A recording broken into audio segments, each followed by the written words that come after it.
आज सौभाग्य है कि कुछ समय का ऐसा योग बैठा है कि जिस व्यक्ति के नेतृत्व में पूरे देश में एक नई विचारधारा राष्ट्रवाद की स्थापित हुई, ऐसे महापुरुष की 125वीं जयंती आज डॉक्टर श्यामा प्रसाद मुखर्जी की है। 125वीं जयंती के इस अवसर पर यह भी एक योग है कि हिंदुस्तान में आजादी के 7 दशक के बाद पहली बार किसी ने प्रयास किया और मूर्त रूप दिया। उनका आज हम अभिनंदन करते हैं देश के यशस्वी प्रधानमंत्री नरेंद्र जी मोदी का और अमित शाह जी का कि उन्होंने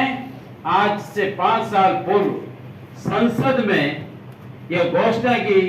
कब इस देश में सहकारिता को पुनर्जीवित करेंगे, पुनः स्थापित करेंगे और इस हेतु नए पृथक रूप से कृषि विभाग से हटा करके नया सहकारिता मंत्रालय की स्थापना की और साथ में ही देश को एक बहुत बड़ी सौगात सहकार वित्त जो स्वयं ग्राम सेवा सहकारी समिति के अध्यक्ष हैं,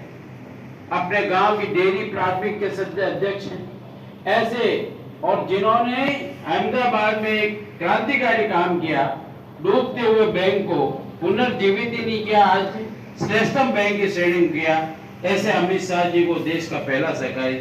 मंत्री के रूप में जो प्रयोग नहीं कह सकते हम सफलता के सोपान पर लाकर खड़ा किया है। अभिनंदन इस बात का करते हैं हम कि जिसकी सामाजिक आर्थिक उन्नयन के साथ ही पूरे देश की जो संकल्पना की है वो बिना सहकारिता के अधूरी है। यदि हम सामाजिक दृष्टि से भी देखें तो व्यक्ति और समाज यदि आर्थिक दृष्टि से सक्षम होगा, संपन्न होगा, समृद्ध होगा और संतुष्ट होगा तो सामाजिक समृद्धि अपने आप बढ़ोतरी होती जाएगी। और इसीलिए आर्थिक उन्नयन कैसे हो, इसलिए देश में उपस्थित जितनी सहकारी समितियां थी उन सहकारी समितियों का प्रत्येक सहकारी समिति का शोध अनुसंधान के साथ विचार विमर्श करना और ऐसे अनेक क्रांतिकारी काम स्थापित किए, जिसके लिए आज हमने ये संगोष्ठी आयोजित की है कि आने वाले समय में हम विभिन्न प्रकार से विभिन्न समितियों में अपने कार्य का विस्तार करें। और इसी निमित्त सहकारिता क्षेत्र के 5 वर्ष में जो श्रेष्ठ कार्य हुए उन 100 कार्यों की आज हमने यहाँ एक प्रदर्शनी इस कार्यक्रम के बाद जिसका हम सब लोग अवलोकन करेंगे। साथ में डॉक्टर श्यामा प्रसाद मुखर्जी के व्यक्तित्व और कृतित्व की 125वीं जयंती की भी एक चित्र प्रदर्शनी जिसको भी हम सब अभी देखेंगे। और 12 साल बेमिसाल जिस नाम से हम इस दृष्टि से हम आगे देखते हैं कि 2047 विकसित भारत का क्या दृश्य होगा, कैसी कल्पना होगी और उसके लिए हमारा अथक प्रयास होगा, उस सब की भी हम एक चित्रमय प्रदर्शनी अभी देखने वाले हैं। परंतु मैं आज इस संगोष्ठी के माध्यम से, क्योंकि ऐसा शुभ अवसर है कि अंतर्राष्ट्रीय सहकारिता दिवस जो हम मनाते हैं वो तारीख से नहीं है, वो संयुक्त राष्ट्र संघ द्वारा प्रदत्त जुलाई माह के प्रथम शनिवार को पूरे विश्व में बहुजन हिताय बहुजन सुखाय के नाम से और कल्पना के साथ अंतर्राष्ट्रीय स्तर पर मनाते हैं, प्रारंभ किया। परंतु आज देश में कोई व्यक्ति, सामान्य व्यक्ति या सहकारविद जानता भी नहीं है कि वह कैसा सहकारविद है और कैसा सहकारिता का क्षेत्र है। मुझे कहते हुए शर्म आती है कि वो 7 दिन के कार्यक्रम होते हैं तो मंच पे 3 और सामने भी 2 व्यक्ति मिलते हैं, यानी कि वो 3 आयोजक होते हैं और 2 श्रोता रहते हैं। इतनी खोखली व्यवस्था उस सहकार सप्ताह की। परंतु 29 जून से 6 जुलाई यानी कि आज समारोह दिवस है, जिसका दिल्ली में बहुत बड़ा समारोह आज भारतीय मंडप में आयोजित हो रहा है। कई नई सौगात के साथ कई नए लोकार्पण आज होंगे। उसके पीछे एक ही मंशा है कि सहकारिता देश को अगर हमने सुदृढ़ किया तो किसान और जो कृषि से नहीं जुड़े हैं वह भी, चाहे वह शहरी क्षेत्र में हो, ग्रामीण क्षेत्र में हो, हर क्षेत्र की सहकारिता समिति व्यक्ति को आर्थिक रूप से समृद्ध करेगी, क्योंकि हम सबका उसमें योगदान है। हम सर्वस्पर्शी, सर्वव्यापी और सर्वग्राही नेतृत्व में विश्वास करते हैं, वो केवल और केवल सहकारिता में परोक्ष रूप से दिखाई देता है। क्योंकि आज ये संगोष्ठी का एक स्वरूप है कुछ विषय की जानकारी आपको देनी है कि पैक्स यानी कि ग्राम सेवा सहकारी समिति, और जिसका दूसरा स्वरूप टीएसपी एरिया में लेम्स के नाम से है, इतनी मजबूत कर दी जाएगी,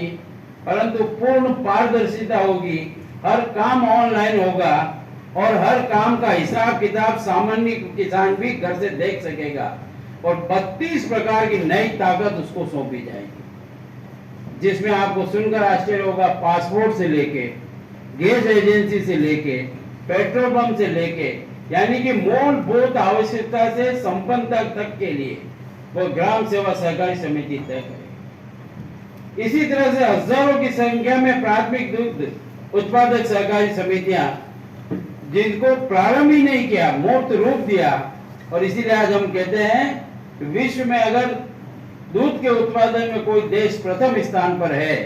और उसमें भी सहकारिता की महत्वपूर्ण भूमिका है, तो वह है भारत, जिसको आज सर्वोच्च दूध उत्पादन के क्षेत्र में, सहकारिता के क्षेत्र में जाना जाता है।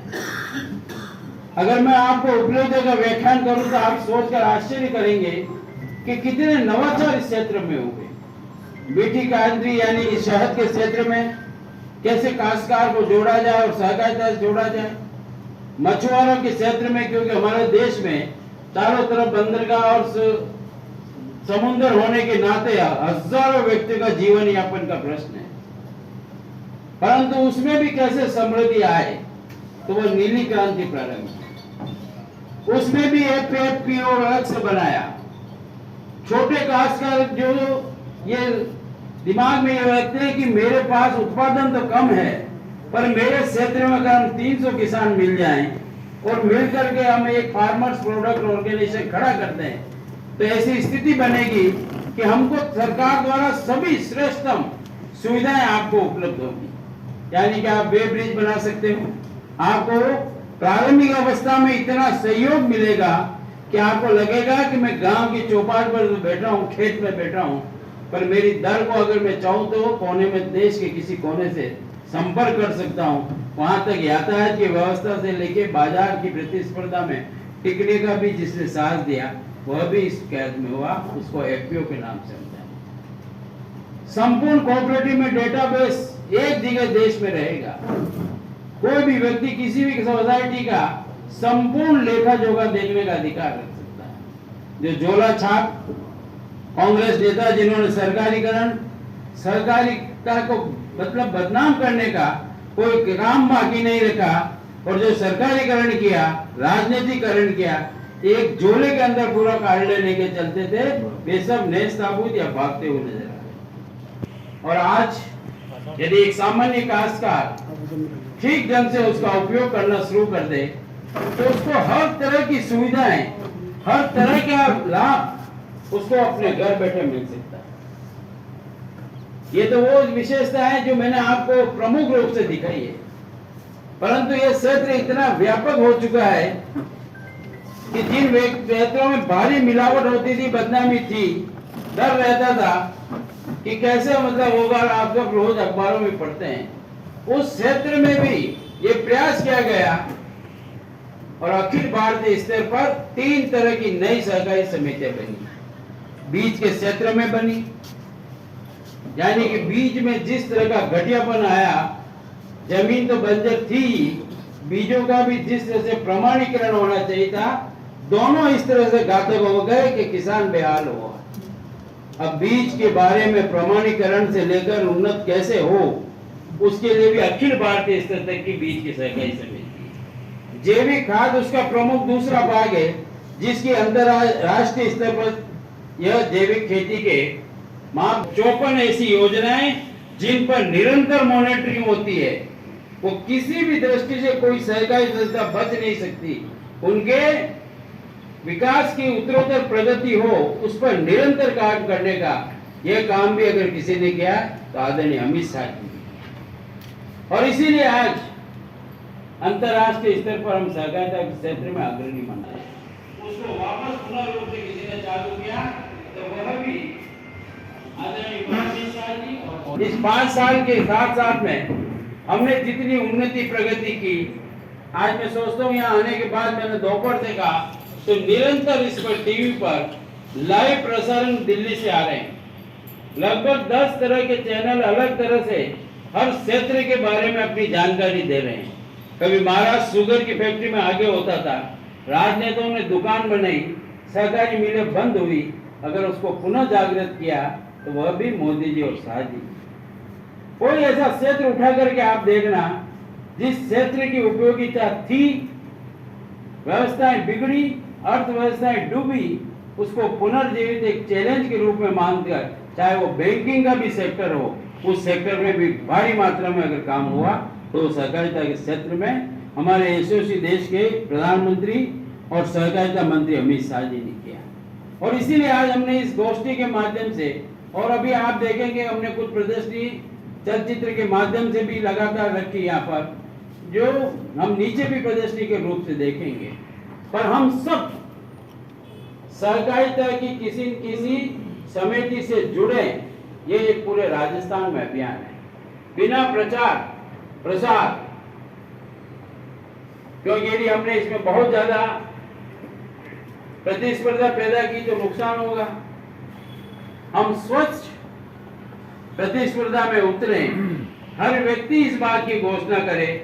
कि मैं जिले का फला मंत्री हूँ, उपाध्यक्ष हूँ, ये हूँ, और सहकारिता के क्षेत्र में इसी सहकारी समिति में जुड़ा हुआ हूँ, चाहे वह शहरी क्षेत्र हो, चाहे ग्रामीण हो, चाहे कृषि का क्षेत्र हो, चाहे अकृषि का क्षेत्र हो। ये निश्चित रूप से होना चाहिए, हर व्यक्ति सहकारिता के क्षेत्र में जुड़े। और मैं आज दावे के साथ कह सकता हूँ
द कलर्स 18 उदयपुर न्यूज़ को सब्सक्राइब करें और हमेशा अपडेट रहिए।